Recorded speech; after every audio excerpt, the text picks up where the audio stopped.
우리 이 시간 하나님의 말씀 다 같이 보겠습니다. 하나님께서 오늘 우리에게 주신 말씀은 사무엘상 15장 20절에서 23절 말씀입니다. 구약성경 사무엘상 15장 20절에서 23절 말씀입니다.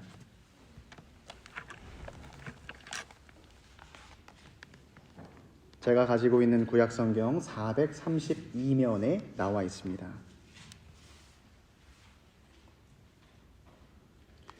우리 하나님의 말씀 한 목소리로 봉독토록 합니다. 사울이 사무엘에게 이르되 나는 실로 여호와의 목소리를 청종하여 여호와께서 보내신 길로 가서 아말렉 왕 아각을 끌어왔고 아말렉 사람들을 진멸하였으나 다만 백성이 그 마땅히 멸할 것 중에서 가장 좋은 것으로 길갈에서 당신의 하나님 여호와께 제사하려고 양과 소를 끌어왔나이다 하는지라. 사무엘이 이르되 여호와께서 번제와 다른 제사를 그의 목소리를 청종하는 것을 좋아하심같이 좋아하시겠나이까. 순종이 제사보다 낫고 듣는 것이 수량의 기름보다 나으니 이는 거역하는 것은 점치는 죄와 같고 완고한 것은 사신 우상에게 절하는 죄와 같음이라. 왕이 여호와의 말씀을 버렸으므로 여호와께서도 왕을 버려 왕이 되지 못하게 하셨나이다 하니. 아멘. 저는 오늘 본문 말씀을 통해서 예배자인가 우상 숭배자인가 라는 제목으로 하나님 말씀 선포하도록 하겠습니다. 1990년대에 이탈리아의 한 뇌과학 연구팀이 실험을 하나 진행했습니다. 인간이 가지고 있는 어떤 뇌 세포들과 또 신체의 움직임 간의 관계를 추적하는 실험이었는데요. 실험 방법은 이렇습니다. 연구자가 앞쪽에서 손으로 음식 하나를 집어 먹습니다. 그러면 그 반대편에 피실험자, 이제 실험 대상이 되시는 분이 그것을 바라보고 있습니다. 실험이 마치자 놀라운 결과가 나타났는데 이 그냥 음식을 먹지 않고 바라보고 있었던 피실험자의 뇌세포에서 자기가 음식을 먹은 것 같이 행동했던 것과 동일한 뇌세포 반응이 일어났던 것입니다. 연구팀은 이 실험 중에서 발견한 세포가 마치 상대방을 모방한다, 따라한다 라고 해서 거울 뉴런이라고 불렀습니다.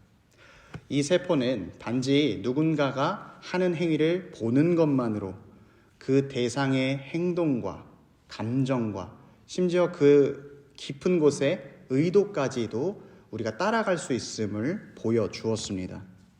이 실험이 가지고 있는 메시지는 간단합니다.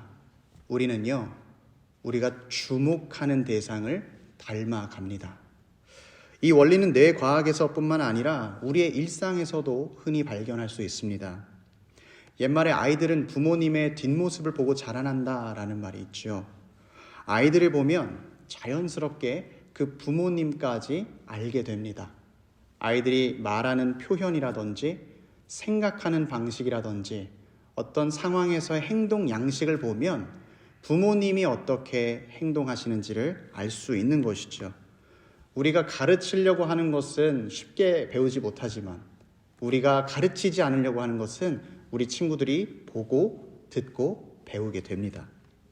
그런데 더 놀라운 것은 이러한 원리가 영적으로도 동일하게 적용된다는 사실입니다. 우리는 의식하든 의식하지 않든 내가 바라보고 자주 듣고 마음을 쏟는 대상을 닮아가게 됩니다. 성경은 이것을 예배하는 자는 그 예배의 대상을 닮아간다라고 말했습니다.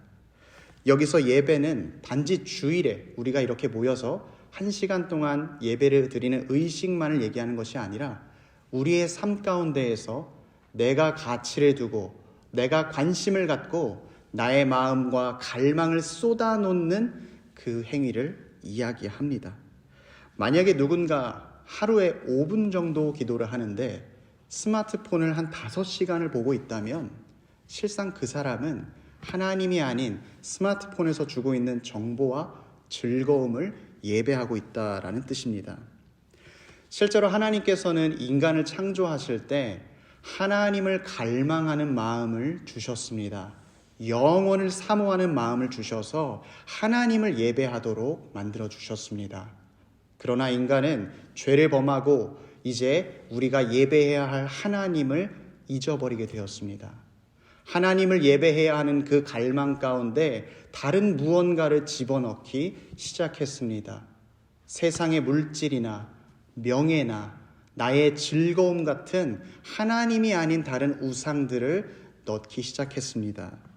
하나님을 예배해야 하는 존재가 다른 것을 갈망하고 예배하니 당연히 목마름이 찾아오고 그 삶에 문제가 생길 수밖에 없습니다. 사랑하는 성도 여러분, 우리가 드리는 예배에는 중간지대가 없습니다. 하나님을 예배하거나 하나님을 예배하지 않으면 우상을 숭배하는 것이 우리의 현실입니다. 예수님께서는 너희가 두 주인을 섬길 수 없다라고 말씀하셨습니다. 우리가 하나님 외에 다른 것을 바라본다면 우리는 그것을 예배하게 됩니다. 그리고 더 큰 문제는 우리가 그 예배하는 대상을 닮아간다는 것입니다. 세상의 성공을 예배하면 그 가치를 닮아가고 하나님을 예배하면 하나님의 성품과 마음을 닮아가는 것입니다. 그래서 이 시간 우리는 우리 스스로에게 물어봐야겠습니다. 나는 지금 누구를 닮아가고 있는가?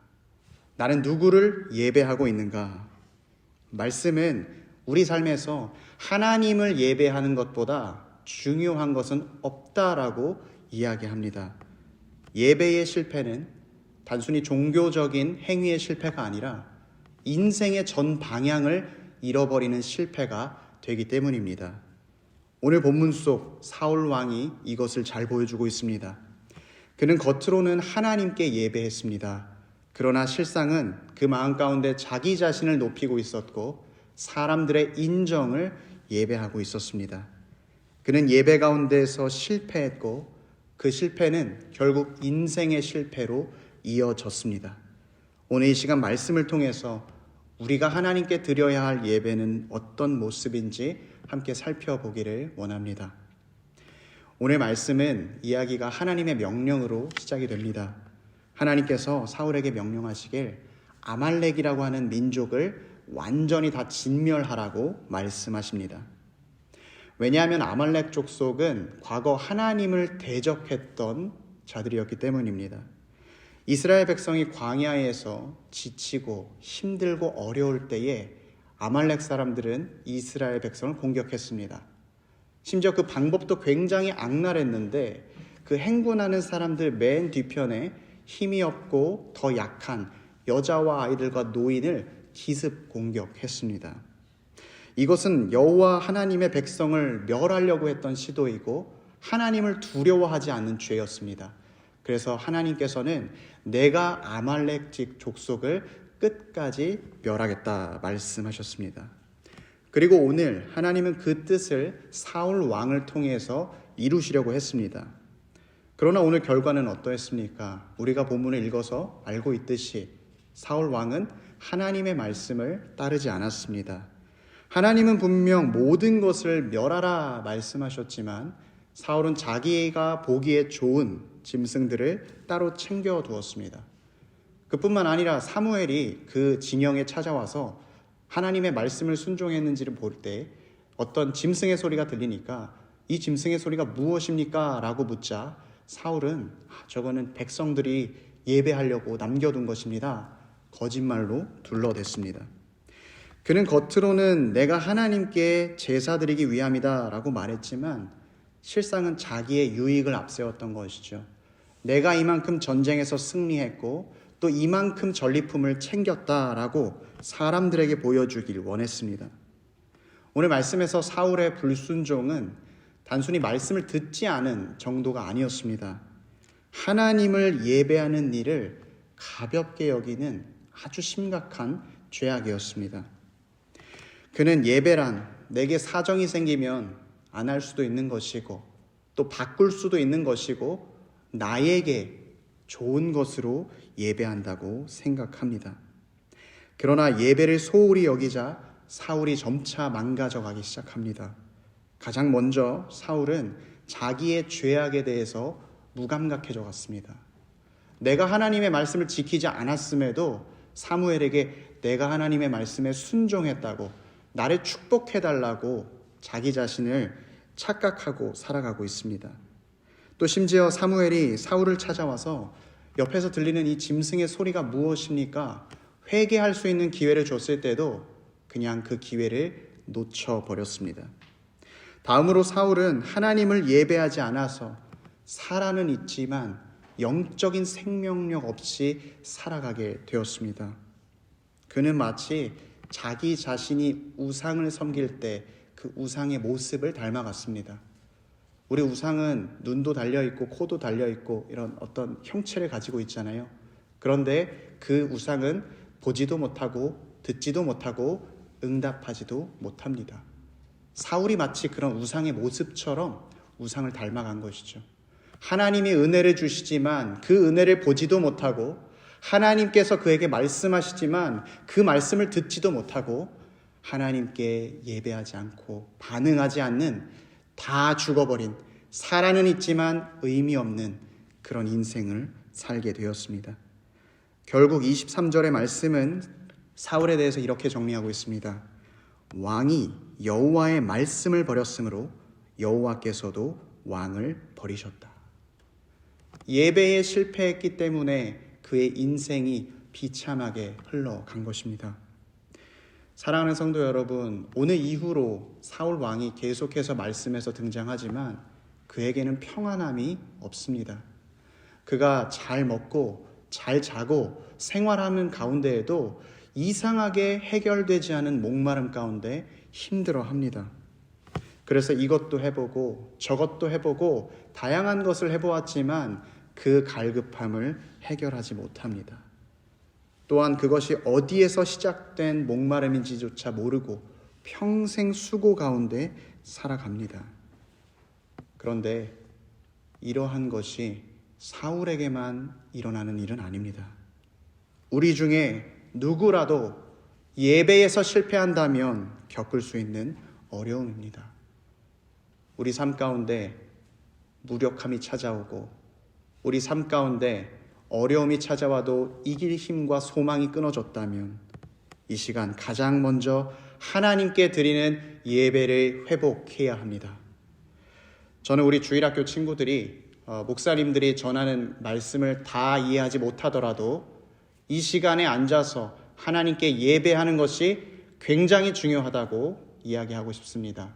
하나님은 우리 친구들의 마음을 보시고 그 마음을 받으시는 분이기 때문입니다. 또 제가 우리 성도님들보다 경험도 전무하고 지혜도 부족하지만 감히 단언컨대 말씀드리는 것은 우리 인생의 모든 문제는 예수 그리스도를 예배하고 하나님을 예배하는 데에서 해결될 수 있습니다. 예수님은 말씀하십니다. 예수께서 대답하여 이르시되 맹인이 보며 못 걷는 사람이 걸으며 나병 환자가 깨끗함을 받으며 못 듣는 자가 들으며 죽은 자가 살아나며 가난한 자에게 복음이 전파된다 하라. 아멘. 말씀은 우리가 생명의 근원이신 주님을 예배할 때 우리 가운데 가난한 심령에 하나님의 기쁜 소식, 복음이 전파된다고 증거합니다. 또 우리가 보지 못하는, 영적으로 감겨져 있는 눈이 뜨여져서 주님을 보게 될 것이라고 약속합니다. 우리는 하나님의 말씀을 듣고 그분께서 주시는 힘으로 죽었던 영혼이 살아나서 새 생명 가지고 살 것을 약속해 주십니다. 사랑하는 성도 여러분, 이 축복과 놀라움을 경험하고 싶지 않으십니까?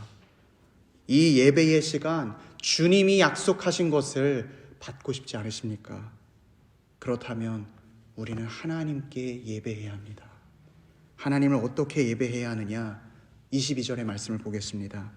사무엘이 이르되 여호와께서 번제와 다른 제사를 그의 목소리를 청종하는 것을 좋아하심같이 좋아하시겠나이까? 순종이 제사보다 낫고 듣는 것이 수량의 기름보다 나으니. 하나님께서 기뻐하시는 예배, 주님이 받으시는 예배는 바로 순종으로 드리는 예배입니다.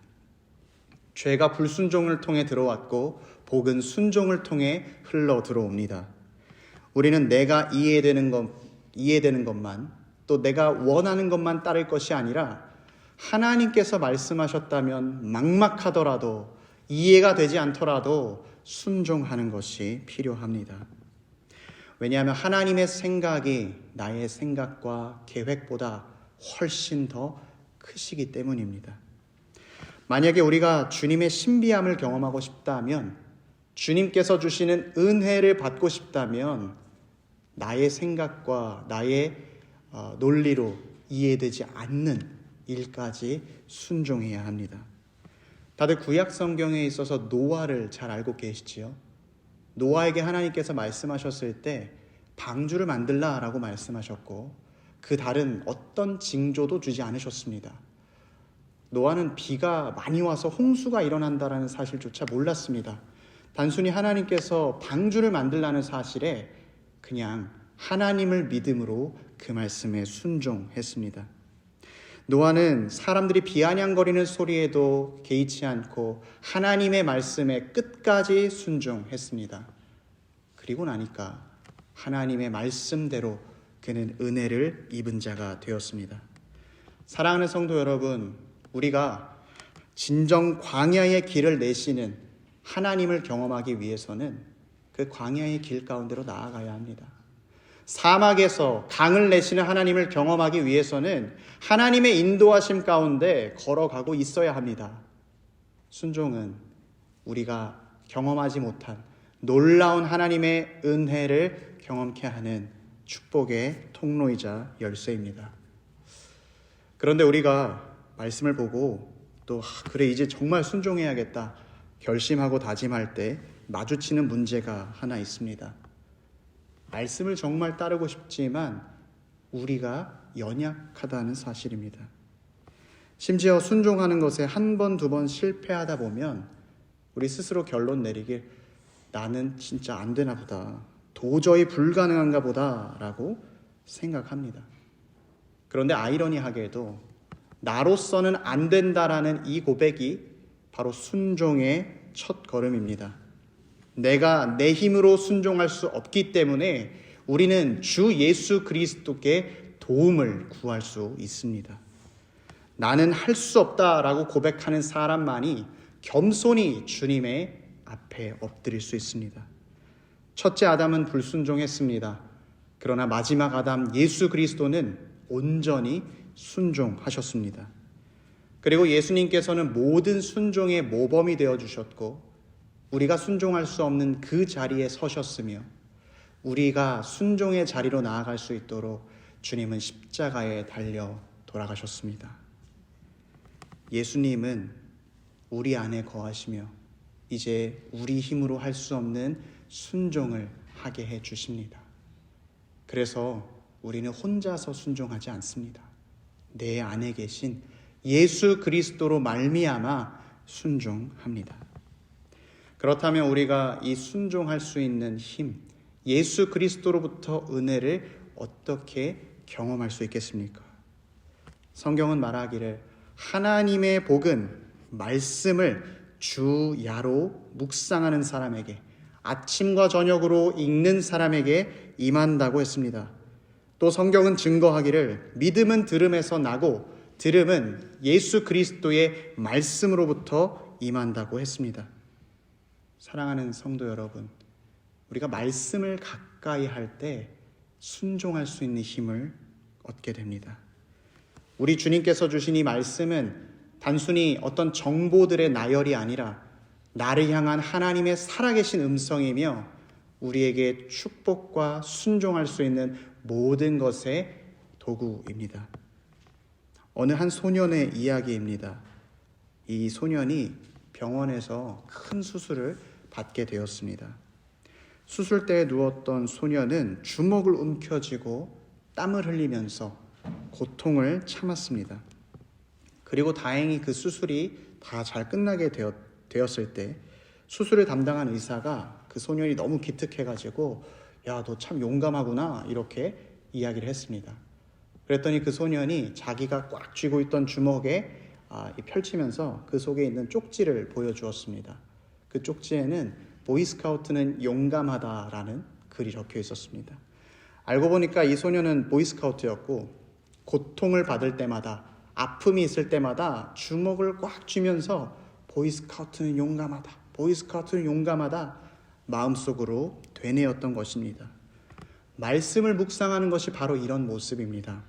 내가 도움이 필요할 때 말씀은 한 번 읽고 끝내는 것이 아니라 내가 어려울 때 주의 말씀을 묵상하고 또 읽고 가까이 하여서 힘을 공급받는 것입니다. 말씀을 붙드는 자만이 나의 연약함을 지나 순종의 길로 걸어갈 수 있습니다. 그래서 시편 기자는 노래했습니다. 말씀을 주야로 묵상하는 자는 시냇가에 심은 나무처럼 철을 따라 열매를 맺고 잎사귀가 마르지 아니한다. 우리가 하나님의 말씀을 읽을 때 우리에게 필요한 모든 것이 우리에게 들어오고 하나님의 말씀으로 우리에게 하나님께서 놀라운 축복을 부어주시는 것이죠. 사랑하는 우리 피스메이커 교우 여러분, 오늘 이 자리를 떠날 때 우리 각자 스스로에게 다시 질문해야 합니다.